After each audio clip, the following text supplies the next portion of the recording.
tady jsme přišli od Rusáka, dali jsme si tam chalu.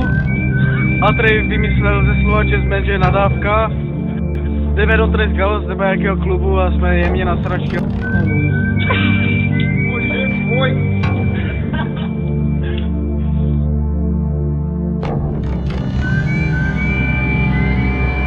Ale strašně palí orty, ale to je prostě socka, protože ne... Dámy a pánové, já vás tady vítám na naší dnešní show. Nyní tady jsme partu nezvyklých a obilých lidí. Pojďme si tu zapovídat. Tady mého kolegu Matěje Foumu jste slyšeli. Nyní jsem zvědavý na názor pořadatele téhle akce. Dobré, dámy a pánové, tohle je asi celé, neboť ostatní účastníci se nejsou já jsem ještě tady sami.